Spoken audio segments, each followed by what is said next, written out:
ચાલો આજે બીજો એક દાખલો જોઈએ. થોડી ગણતરીઓ અલગ છે એ પ્રકારનો. અગાઉ આપણે દાખલો જોયો તેમાં હતું કે વેપાર ખાતું, નફા નુકસાન ખાતું, કાકુશળ આપેલું હતું અને એના પછી પાછો આપણે વેપાર ખાતું, નફા નુકસાન ખાતું, કાકુશળ બનાવવાનું હતું. હવે અહીંયા આપણે એક્ઝામ્પલ જોઈએ છે, છઠ્ઠું છે ગોવિંદ અને ગોપાલ. એમાં શું છે? તો એમાં અલગ છે. તો અલગ શું છે? તો સૌથી પહેલા તો એમાં નફા નુકસાન ખાતું આપેલું છે. બરાબર, નફા નુકસાન ખાતું આપેલું છે અને વિગતો આપેલી છે. બીજું તો કે અમુક વિગતો આપણને પેરેગ્રાફમાં આપી છે. વેપાર ખાતાની બધી વિગતો, મૂડી પર વ્યાજ. જો અહીંયા કીધું છે કે ભાગીદાર મૂડી પર 5% વ્યાજ આપવાનું છે. ગોપાલને 10% કમિશન છે. ભાગીદાર નફા નુકસાન અનુક્રમે 3 જણ 2 ના પ્રમાણમાં વહેંચે છે. તો હવે કીધું છે કે હિસાબ નીચે તૈયાર કરેલ નીચેના વેપાર અને નફા નુકસાન ખાતામાં ઘણી ભૂલો છે. કારણ કે ભૂલથી જે એન્ટ્રી જે આપ્યું છે અહીંયા ન લખ્યું એટલે ભૂલ હોય. તો આના ઉપરથી આપણે વેપાર અને નફા નુકસાન ખાતું, મિલકતો અને દેવાની યાદી તથા અન્ય માહિતી પરથી સુધારેલા વાર્ષિક હિસાબો બનાવવાના છે. એટલે કે જે માહિતી આપેલી છે વાર્ષિક હિસાબ જ છે, પણ એને સુધારીને ફરીથી વાર્ષિક હિસાબ બનાવવાનો છે. એ ગણતરી કરવાની છે. પછી એની નીચે જો 31/3/17 ના મિલકતો અને દેવાની સ્થિતિ 21 એટલે કે પાકા સર્વેની વિગતો કહી શકીએ. અને એની નીચે હવાલા આપ્યા છે. બરાબર, જો હવાલા ઉપર પણ આવ્યા, ભાગીદારના મૂડી પર વ્યાજ, કમિશન, બરાબર, અને નીચે પણ હવાલા આવ્યા. એટલે અલગ છે આ દાખલો થોડો. એમાં હવાલા જો આપણે જોઈએ ને તો મૂડી જે આપણને આપેલી છે,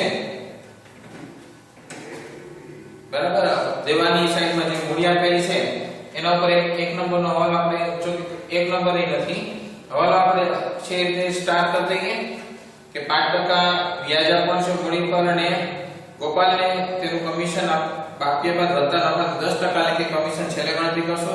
કાલખાતનો 200 માંડી વાળવાના છે એટલે કે દેવાદાર ઉપર આપણે ગણતરી કરવાની થાય. બરાબર, તો દેવાદાર આપણને લેખા છે મિલકતોમાં. અહીંયા એક નંબરનો હવાલો થશે દેવાદાર 2%, બીજો હવાલો એમાં જ થશે વટાવાના છે એટલે 7,200 ની કાલખાત રાખો.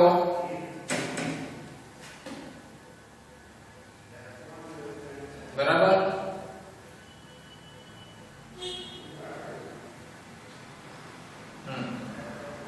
તો ઈ પણ એમાં જ આવશે. બીજો હવાલો દેવાદારમાં જ આવશે. અને ચોથો હવાલો ફર્નિચર અને મકાન પર 5% લેખે ઘસારો ગણો. મિલકતોમાં ફર્નિચર પર 5% એટલે કે એમાં ચોથો હવાલો ફર્નિચરમાં અને મકાન પર ચોથો હવાલો. બરાબર, એટલે હવાલો આપણી થઈ ગયા. દાખલો હવે શરૂ કરીએ. એમાં જો આપણે સૌથી પહેલા તો છઠ્ઠો દાખલો.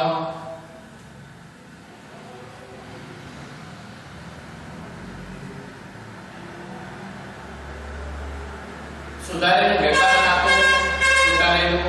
વેપાર ખાતું બનાવવાનું રહેશે. શું કામ?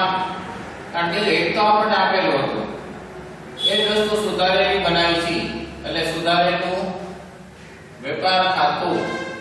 બરાબર, એ રીતે આપણે લખવાનું રહેશે વિગત અને રકમ રૂપિયા.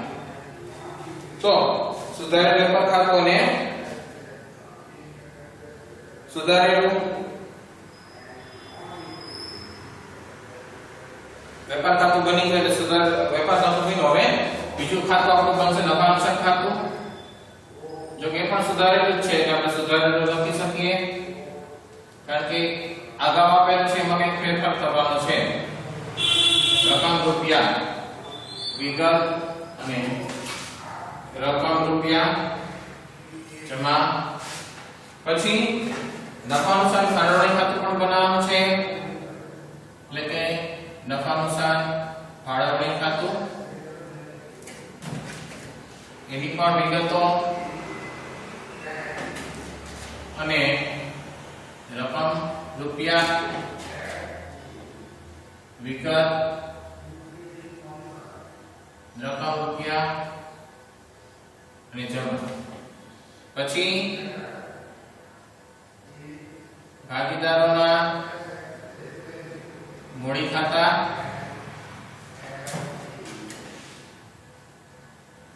એમાં બે ભાગીદાર છે ગોવિંદ અને ગોપાલ.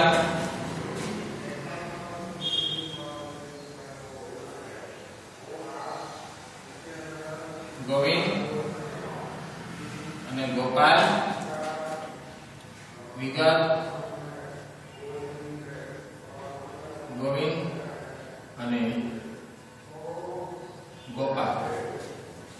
ત્યાર પછી છે ને પાકું સરળ બનાવશો.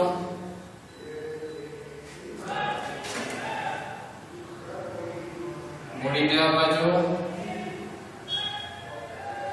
રકમ રૂપિયા અને મિલકત લેણા બાજુ રકમ રૂપિયા. બરાબર. આ પ્રકારના ખાતા બનાવવાના છે. સુધારક વેપાર ખાતું, નફા નુકસાન ખાતું, નફા નુકસાન ફાળવણી ખાતું, ભાગીદારોના મૂડી ખાતા અને પાકું સરવૈયું. બરાબર. આટલી વિગતો એમાં આવવી જોઈએ. તો ચાલો હવે દાખલો આપણે જોઈએ, ચાલુ કરીએ. હવે સૌથી પહેલા આની અંદર તમને જે વિગતો આપેલી છે એમાંથી જો વેપાર ખાતું, નફા નુકસાન ખાતું આપેલું છે આપણને અહીંયા. બરાબર. તો વેપાર અને નફા નુકસાન ખાતું આપેલું છે તેની વિગતો આપણે પહેલા જોઈશું. જેમાં આપી છે ખરીદી 2,48,600. હવે માલ પર જમા એમાંથી માઈનસ કર્યું છે 2400. જો તો હોય શું કે માલ પર ઉધાર એટલે કે આવે તો ઉધાર એ માઈનસ કરવાનું અને જાય તો જમા. તો જાય છે એ આપણે વેચાણમાંથી માઈનસ કરવાનું. બરાબર. તો અહીં શું કર્યું છે? માલ પર જમા છે એને પ્લસ કર્યું છે અને માલ પર ઉધારને માઈનસ કર્યું છે. તો એન્ટ્રી ખોટી છે. તો સાચી એન્ટ્રી શું થાય? ખરીદી છે એમાંથી માલ પર ઉધાર બાદ થાય, કારણ કે આવે તો ઉધાર એટલે કે 2,48,600 છે. જો અહીં ખરીદી લખીએ આપણે, ખરીદી 2,48,600 એમાંથી માલ પર છે એ માઈનસ કરી. કેટલું છે માલ પર? ઉધાર 600. જમા બાજુમાં જો લખ્યું છે વેચાણમાંથી એટલે 2,48,000. બરાબર. 2,48,000. ત્યાર પછી હવે જો અહીંયા એમાંથી આખા સ્ટોક પ્લસ કરેલું છે. આખા સ્ટોક અહીંયા નો આવે. આખા સ્ટોક જેમાં 50,000 છે તો આખા સ્ટોક ક્યાં આવે? વેપાર ખાતામાં જમા બાજુ આવે, પાકા સરવૈયામાં મિલકત લેણા બાજુ ચાલુ મિલકતમાં આવે. આખા સ્ટોક ને અહીંયા પ્લસ કરવાનો ન થાય એટલે એની યોગ્ય એન્ટ્રી શું છે? વેપાર ખાતામાં જમા બાજુ આખા સ્ટોક 50,000 અને પાકા સરવૈયામાં મિલકત લેણા બાજુ ચાલુ મિલકતમાં આખા સ્ટોક 50,000. બરાબર. ત્યાર પછી હવે આપ્યું છે મજૂરી 11,200. એમાં કઈ ફેરફાર નથી. મજૂરી વેપાર ખાતા ઉધાર બાજુ જ આવે તો એમ નામ લખી નાખવાની. મજૂરી 11,200. બરાબર. પછી આવક માલ ગાડા ભાડું આપ્યું છે 8,000 ને એમાંથી જાવક માલ ગાડા ભાડું માઈનસ કર્યું છે. આવું ન થાય. આવક માલ ગાડા ભાડું 8,000 વેપાર ખાતામાં આવે, જાવક માલ ગાડા ભાડું 4,000 નફા નુકસાન ખાતામાં ઉધાર બાજુ આવે.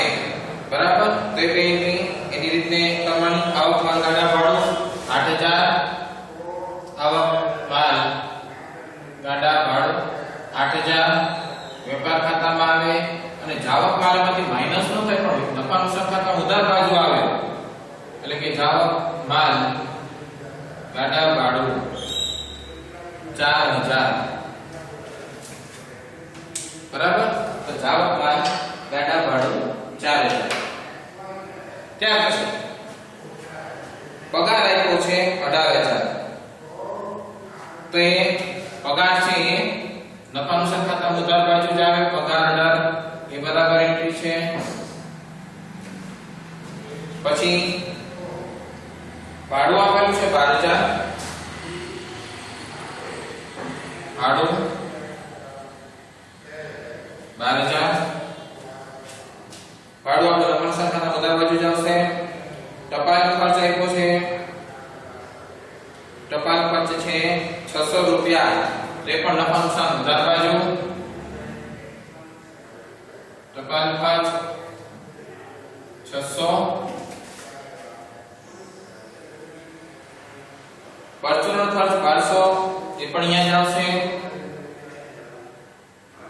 પરચુરણ ખર્ચ 1200 રૂપિયા. ત્યાર પછી ટેલિફોન ખર્ચ 1600 રૂપિયા. એ પણ નફા નુકસાન ખાતા ઉધાર બાજુ. ટેલિફોન ખર્ચ ખર્ચ 1600.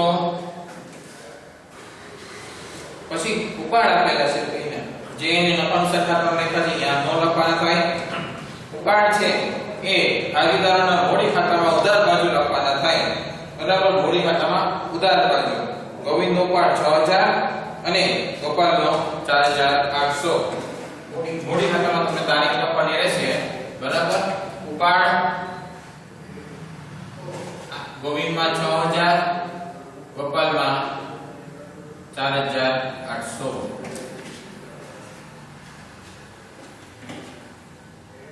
પછી વેચાણ આપેલું છે 3,32,400.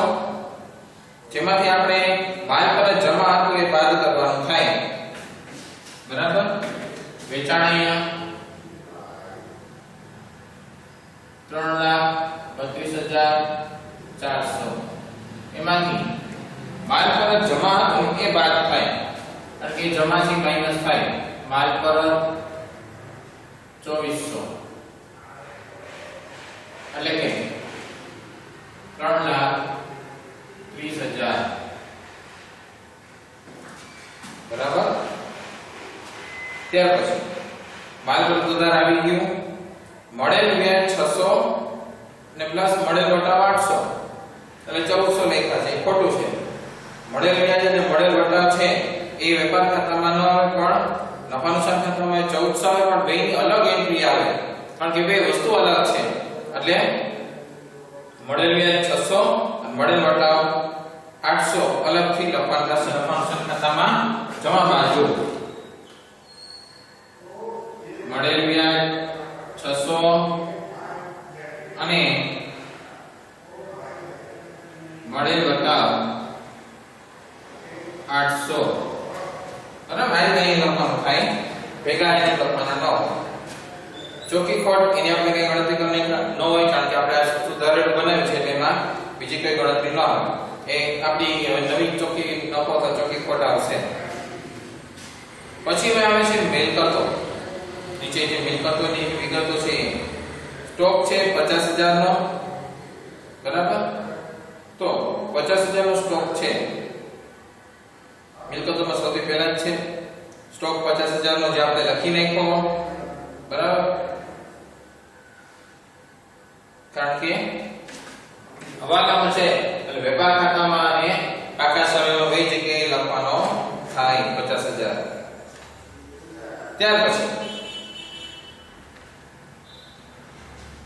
મિલકતોમાં દેવાદાર છે 1 લાખ. હવે દેવાદાર 1 લાખના છે એમાં ઘણા બધા હવાલાઓ છે. બરાબર. તેમાં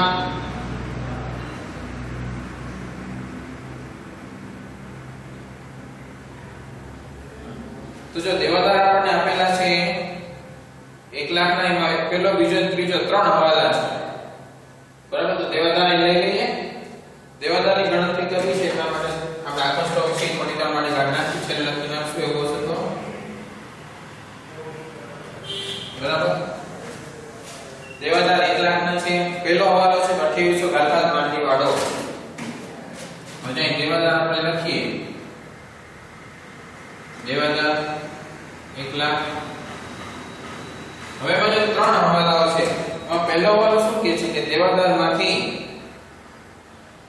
2800 ગાલખાત માંડીવાળો, બરાબર 2800 ગાલખાતના છે તો એ માંડીવાળો ગાલખાત 2800 એટલે કેટલા બચશે 97200.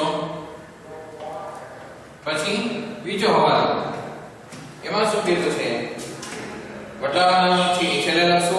ત્રીજો હવાલો 7200 ગાલખાત અનામત રાખો 7200, બરાબર. ગાલખાત અનામત એના ઉપર 7200 રાખવાની છે એટલે કેટલા બેચા 90000. હવે બીજો હવાલો બીજો થઈ ગયો એટલે કે બીજો દેવાદાર પર 2% વટાવ અનામતની જોગવાઈ કરવાની છે, બરાબર. 2% વટાવ અનામત આના 90000 ના 2% કરવાના. વટાવ અનામત 90000 ના 2% એટલે કે 1800 માઈનસ કરવાના અને કેટલા બચશે 88200 88200, બરાબર. એક આખો વાલો ત્રણ વાલા આવી ગયા 88200 બચે છે. સૌથી પહેલા ગાલખાત અનામત જે દેવાદારો હોય સૌથી પહેલા ગાલખાત બાદ થાય, ત્યાર પછીના ક્રમમાં ગાલખાત અનામત આવે, ત્યાર પછીના ક્રમમાં વટાવ અનામત આવે. આ ક્રમ ખાસ યાદ રાખવાનો. ગાલખાત અનામત અને દેવાદારો વટાવ અનામત એ રીતે આવે. એની બીજી એન્ટ્રી આવે જો આપણને પાકું કાચું સર્વે આપેલું નથી અને એની અંદર કઈ જૂની ગાલખાત કે ગાલખાત અનામતની વિગતો છે નહીં એટલે આપણે અહીંયા સીધા નફા નુકસાન ખાતામાં બીજી એન્ટ્રી આપી દેશું, બરાબર. આ ત્રણેયની નફા નુકસાન ખાતામાં ઉધાર બાજુ એન્ટ્રી આપી દઈ તો જો ગાલખાત છે, ગાલખાત કઈ છે આ નવી એટલે કે હવાલાવાળી કહેવાય 2800 અને ગાલખાત અનામત એ પણ હવાલાવાળી છે એ છે 7200. એ બે પ્લસ થાય વટાવાના તારે ભેગી ન આવે કારણ કે માત્ર ગાલખાતનો મુદ્દો છે એટલે કે 10000, બરાબર. 8 ને 10000. ત્યાર પછી ત્રીજું દેવાદાર તો વટાવાનામાં એમનો આપણે લખીને જો વટાવ આ બાજુ હોય તો એમાં પ્લસ થાય, બરાબર. તો વટાવ નથી તો એમનો લખી નાખશું કે દેવાદાર વટાવ અનામત રૂપિયા 1800, બરાબર. થઈ ગયું. ત્રણેય નીચે બબે એન્ટ્રી. સૌથી પહેલા દેવાદાર ઉપરની ગાલખાત હતી 2800 તો 2800 આપણે બાદ કર્યા. પછી ગાલખાત અનામત આવી, બરાબર. અને ત્યાર પછી એમાંથી દેવાદાર પર વટાવ અનામત, બરાબર. એટલે ત્રણેયની એન્ટ્રી આપણે નફા નુકસાન ખાતામાં ઉધાર બાજુ કરી. ગાલખાત અનામત અને દેવાદાર પર વટાવ અનામત ત્રણેયની એન્ટ્રી છે એ આપણે નફા નુકસાન ખાતામાં ઉધાર બાજુ કરેલી છે. હવે આગળ દેવાદાર પછી મિલકતોમાં આખા સ્ટોક જો આપણે બાકી રેખો લખી નાખવાનો જેથી કે ગણતરીમાં વાંધો ન આવે. આખા સ્ટોક કારણ કે આપણે દેવાદારની ગણતરી કરી હતી એટલે કાઢી નાખ્યો તો 50000. હવે એમ કીધું છે કે મિલકત છે ફર્નિચર 20000, બરાબર. ફર્નિચર ઉપર ચોથો હવાલો છે ફર્નિચર મકાન પર 5% લેખે ઘસારો ગણવાનો છે. સ્ટોક અને દેવાદાર થઈ ગયો ને ત્યાર પછી ફર્નિચર છે 20000 જેના પર 5% ચોથો હવાલો 5% ઘસારો ગણવાનો છે ફર્નિચરમાં. તો અહીંયા ફર્નિચર 20000 એના પર ઘસારો 5% એટલે 1000 એટલે ફર્નિચર 19000 નું થઈ ગયું. બીજી અસર આપી એની નફા નુકસાન ખાતામાં ઉધાર બાજુ ઘસારો બે ભેગા લખી નાખશું. ફર્નિચરનો 1000 બાકી રાખી છે, જે મકાનનો ઘસારો છે એટલે મકાન 50000 નું છે, એના પર 5% ઘસારો ગણવાનો છે. બરાબર. મકાન 50000 એના પર પણ ઘસારો ગણવાનો થાય છે. 5% એટલે કે 2500 એટલે 47500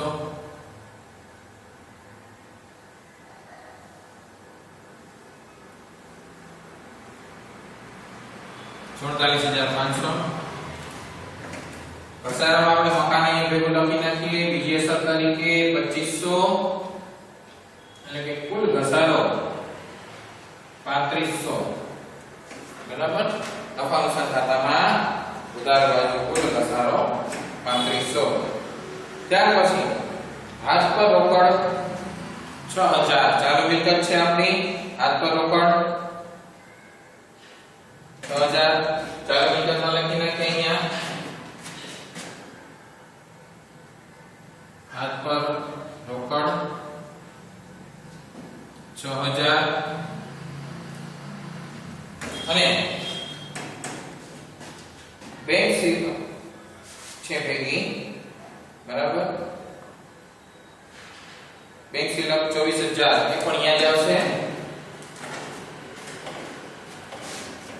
આ અહીં લખી નાખું છે એટલે તમારે બરાબર બચાય.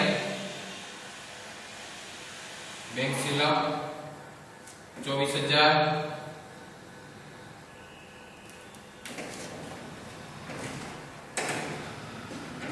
તો મિલકતોની બાજુ પૂરી થઈ ગઈ છે. હવે દેવા બાજુ આવી. એમાં લેણદાર 40000. કોઈ સુધારો વધારો ન હોય તો લેણદારો એમનામ લખી નાખવાના રહેશે. એમાં કોઈ હવાલો નથી એટલે લેણદાર એમનામ લખી નાખશું મૂડીની જગ્યા રાખીને.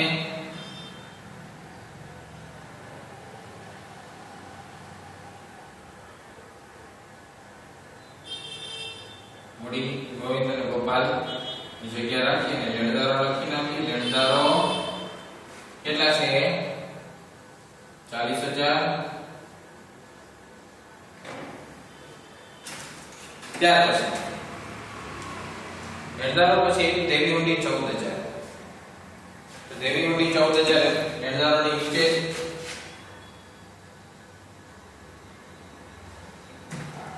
દેવી ઊંડી 14000.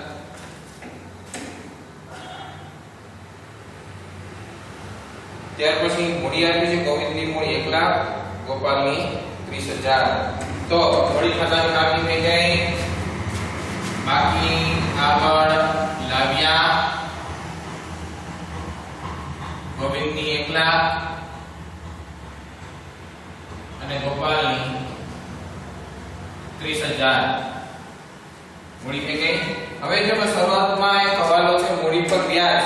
જ્યારે આપણે દાખલાની શરૂઆત કરી જેમાં લખ્યું ભાગીદારની મૂડી પર 5% વ્યાજ આપવાનું છે. બરાબર.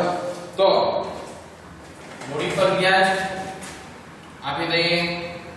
મૂડી પર વ્યાજ 5%.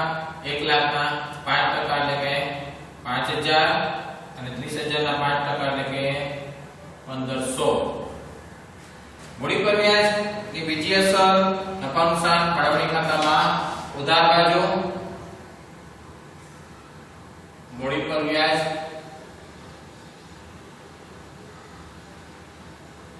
ગોવિંદ 5000 અને ગોપાલ 1500. બરાબર. એટલે કુલ 6500 મૂડી પર વ્યાજ. બરાબર.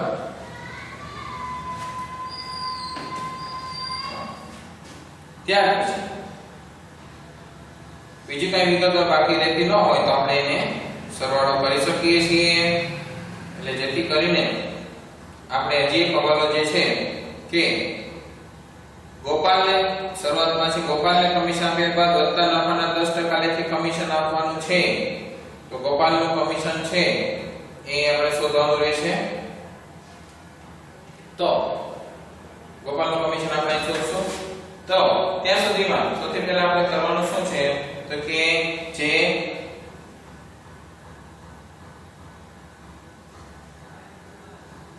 નફો આપ્યો છે આપણને, બરાબર, નફો આપણે શોધવો છે. ગોપાલને આપણે કમિશન કેટલું છે? હા, 10% છે. જો અહીંયા આપણે 10% કમિશન કીધું છે, તો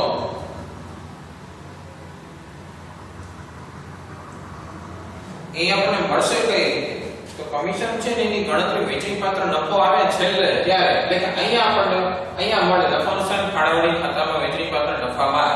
તો એના માટે શું કરવું પડશે તો કે સૌથી પહેલા તમારે વેપાર અને નફા નુકસાન ખાતું છે બંધ કરવું પડશે. તો એ ખાતું આપણે બંધ કરીએ, વેપાર ખાતું, એટલે કે 3,80,000 જમા બાજુનો સરવાળો વધુ છે 3,80,000, એમાંથી 2,48, 11,200 અને 8,000 બાદ કરીએ એટલે 1,12,800. આ શું મળ્યું? કાચો નફો, કે જેને ક્યાં લઈ જશો? નનનું ખાતે લઈ જશો, બરાબર. અહીંયા આપણે કાચો નફો નફા નુકસાન ખાતામાં જમા બાજુ લઈ લેશું, ક્રોસમાં એન્ટ્રી હોય. કાચો નફો ક્યાંથી આવ્યો તો કે વેપાર ખાતેથી લાવ્યા. કેટલો છે? 1,12,800, બરાબર. સરવાળો કરીએ એટલે કે 1,14,200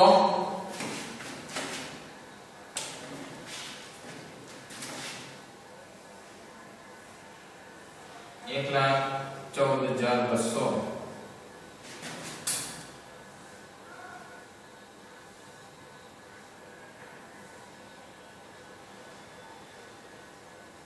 એમાંથી ઉદાસની વિગતો વાત કરીએ.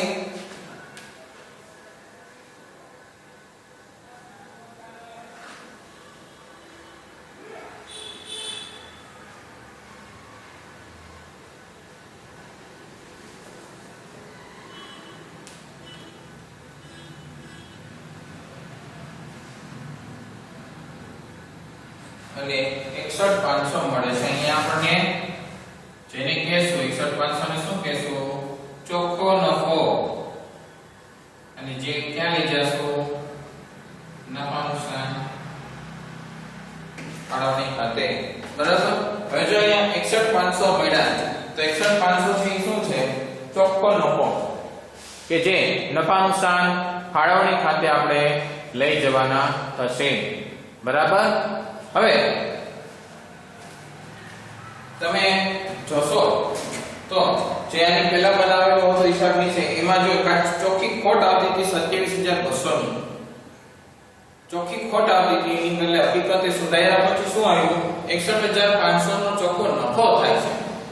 એટલે હિસાબની છે કેટલી ભૂલો કરી છે એનો ખ્યાલ આવે કે એના પ્રમાણે તો ખોટ આવતી હતી ધંધાની અંદર 27,200 ની, તો એની બદલે અત્યારે શું થાય છે? 61,500 નો નફો થાય છે. એટલે જો થોડી કઈ ભૂલ કરવામાં આવે તો ધંધાનો પરિણામ આટલું કરી શકે. નફાવાળી વસ્તુ હતી એને ખોટમાં લઈ ગયા એટલે પેઢીની પરિસ્થિતિ ખરાબ દેખાય આમાં, અને આ હકીકતની પરિસ્થિતિ ન કહેવાય. એટલે નફો કરતી પેઢી છે જેને નુકસાન બતાવ્યું. એટલે આ હિસાબની ભૂલો નોર્મલ ભૂલોથી પણ કેટલી મોટી અસર થાય એનો અહીંયાથી ખ્યાલ આવે છે. નફા નુકસાન ફાળવણી ખાતામાં હવે લઈ જઈએ અને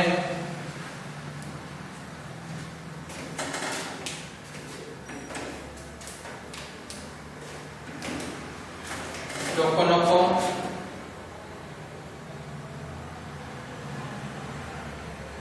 નફા નુકસાન ખાતેથી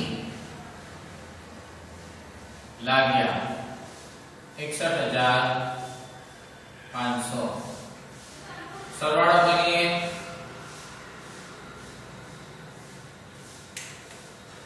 બરાબર તો 61,500 જશે આનો સરવાળો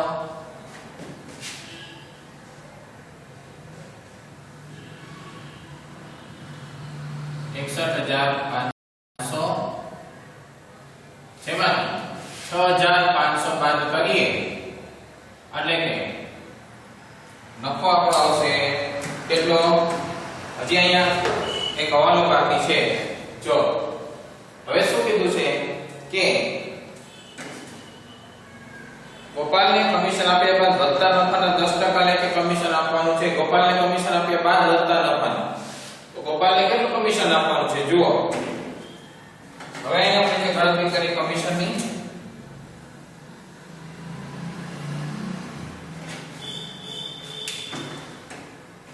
કમિશન છે કેટલું છે 10% કમિશનની ગણતરી કરીએ છીએ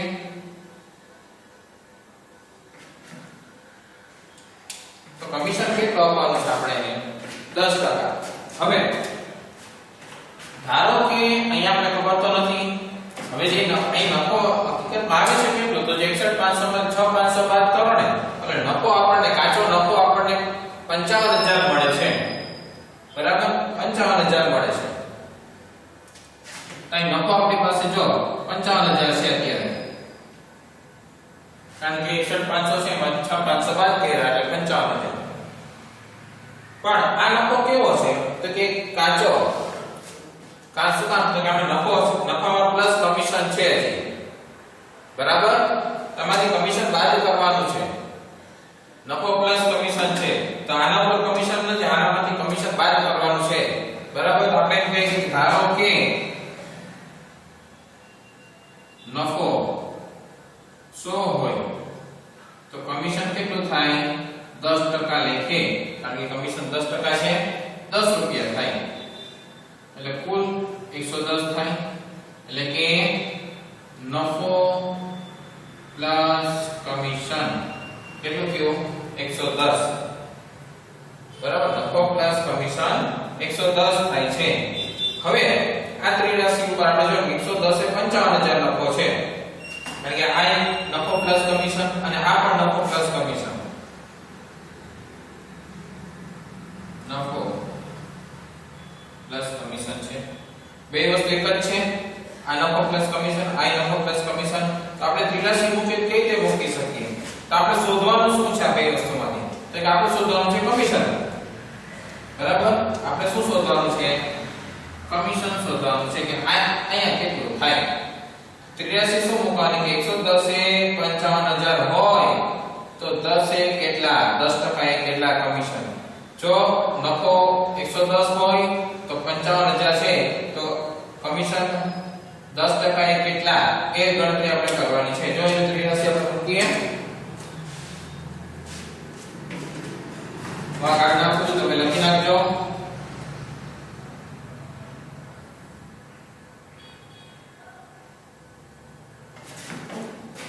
કમિશન ની ગણતરી બતાવીએ છીએ તો કમિશન કેટલું થાય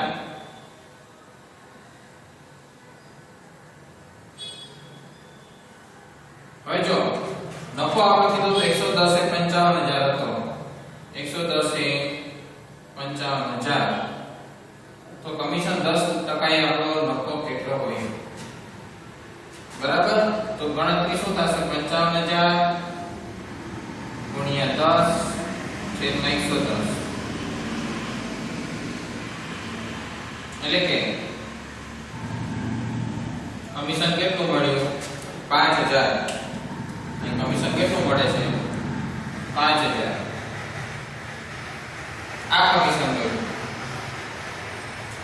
બરાબર હવે કમિશન કેટલું કે 5,000 આને ઊંધી રીતે ગણતરી કરો જે 5,000 છે એ આ કુલ નફામાંથી બાદ કરો 55 માંથી 5 બાદ કરો એટલે કેટલા આવે 50,000 ના 10% કરો 5,000 આપણું ક્રોસ વેરિફિકેશન થઈ ગયું બરાબર એટલે ઊંધેથી પણ જે આપણો જવાબ આવ્યો છે એને ચકાસી પણ શકીએ બરાબર જવાબને અહીં ચકાસવો તો ચકાસી શકીએ કે આમાંથી આ બાદ કરી નાખો અને 10% કરવો જોઈએ જે આપણે કમિશન છે ફૂલફિલ થાય કે ગોપાલને તો કમિશન આપ્યા બાદ વધતા નફાના 10% કમિશન આપવાનું છે તો કમિશન આપ્યા બાદ વધતો નફો એટલે 50000 10% કમિશન એટલે કે 5000 કાયદો ઊંધી ગણતરીથી પણ જવાબ આવી શકે છે તો નફા નુકસાન ફાળવણી ખાતું બંધ કરશો એમાં કમિશન લખશો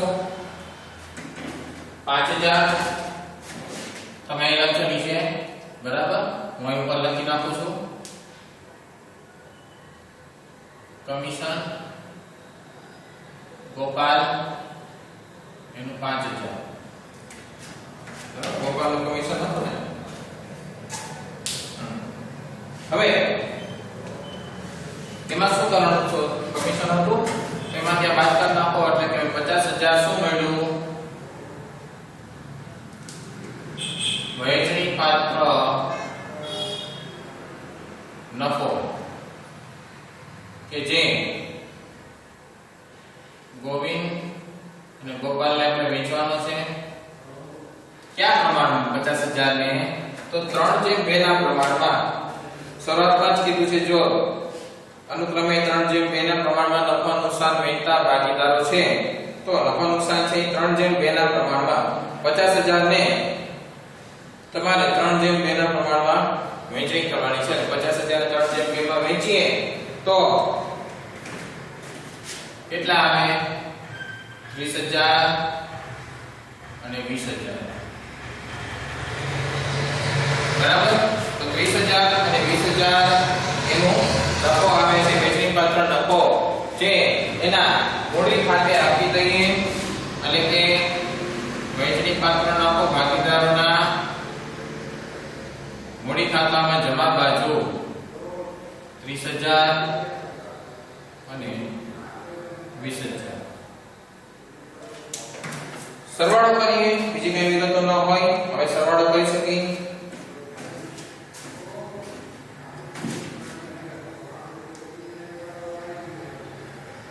અહીંયા કમિશન આ એક બાકી છે આપણું કમિશન લખવાનું બાકી છે બરાબર કમિશન કોનું છે ગોપાલનું કમિશન છે જે આલેખું છે બીજી અસર આપવાની થશે ને તો ગોપાલનું કમિશન ગોપાલનું કેટલું છે 5000 તમે બરાબર લખજો હું અહીંયા ભેગું લખું છું એટલે કે સરવાળો થશે 50 ને 56 500 બરાબર 56500 ગોપાલનો સરવાળો થાય છે અને 1,35,000 ગોવિંદનો સરવાળો થાય છે 1,35,000 બરાબર 1,35,000 હવે એમાંથી વાત કરીએ એટલે આપણને મળશે ચોખ્ખો એટલે મૂડી મળશે આપણને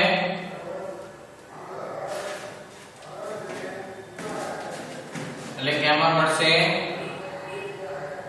51,700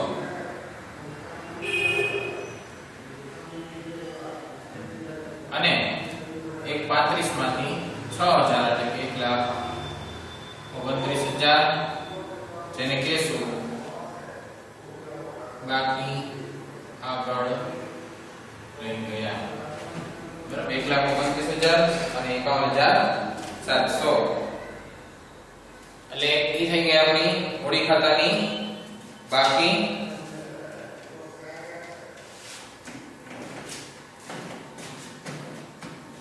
એ લખી નાખી પાકા સરવાળામાં 1,29,000 અને 51,700 એટલે કે 1,80,700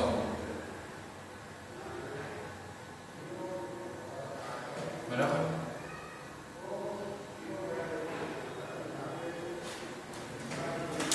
સરવાળો કરી નાખીએ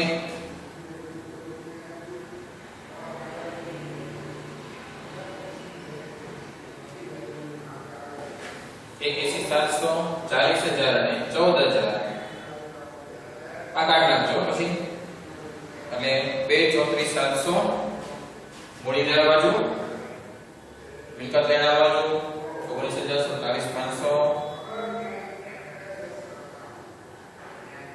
24,000 અને 88,50,000 2,34,700 બે બાજુ આવી જાય છે 2,34,700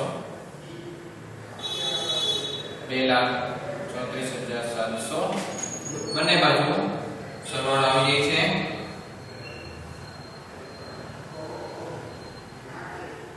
છે 2,34,700 બરાબર. તો અહીંયા દાખલો પૂરો થાય છે.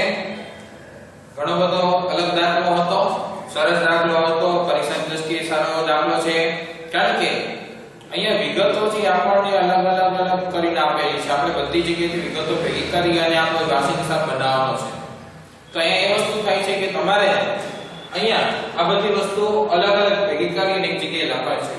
કોઈની ભૂલ છે તેને સુધારી કેવી રીતે કોઈ પણ તમારે અહીંયા શીખવા મળે છે કે કોઈ હિસાબ વિશે ભૂલ કરી છે તો તમે સુધારીને આ રીતે એનો હિસાબ છે એ લખી શકો છો કે સાચો હિસાબ. બરાબર.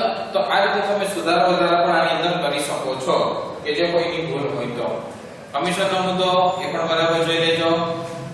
ઘણા બધા મુદ્દાઓમાં નવા આવ્યા સરસ. પછી આ રીતે કોઈની ભૂલ હોય એમાંથી બનાવવાની થોડું અઘરું પડે કારણ કે એને ક્યાં ભૂલ કરી છે આપણે શોધવી પડે કે ભૂલને. એટલે જેમ કે 5 વર્ષની ભૂલો હતી બરાબર. તો એ રીતે ગણતરીઓ કરવાની કે જેથી કરીને પછી મળેલ વ્યાજ ભેગું લખીને ખોટું મળેલ વ્યાજને મળેલ વળતર એને અલગ કરવાનો.